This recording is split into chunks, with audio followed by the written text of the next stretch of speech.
Општина Битола и локалниот кризен штаб со повеќе активности, опрема и човечки ресурси веќе 5 дена континуирано действуваат на терен во поплавените подрачја во Скопско. Повеќе од 100 луѓе волонтери и вработени во општинската администрација, јавните претпријатија и други институции. И денеска заминаа во местата кои беа зафатени од силното невреме, сакајќи да дадат помош и поддршка за оние граѓани на кои сега им е најпотребна.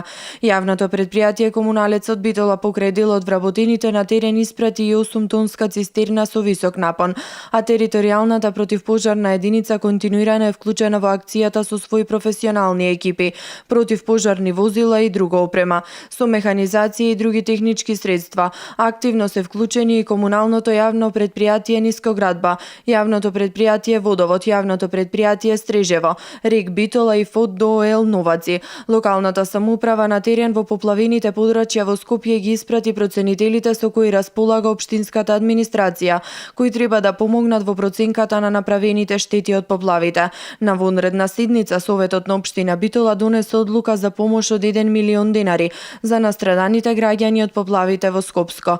Општина Битола преку соопштение информираше дека остануваат во координација со другите институции и Центарот за кризи од Скопје, со цел обезбедување на потребната помош од човечки ресурси и механизација во наредните денови.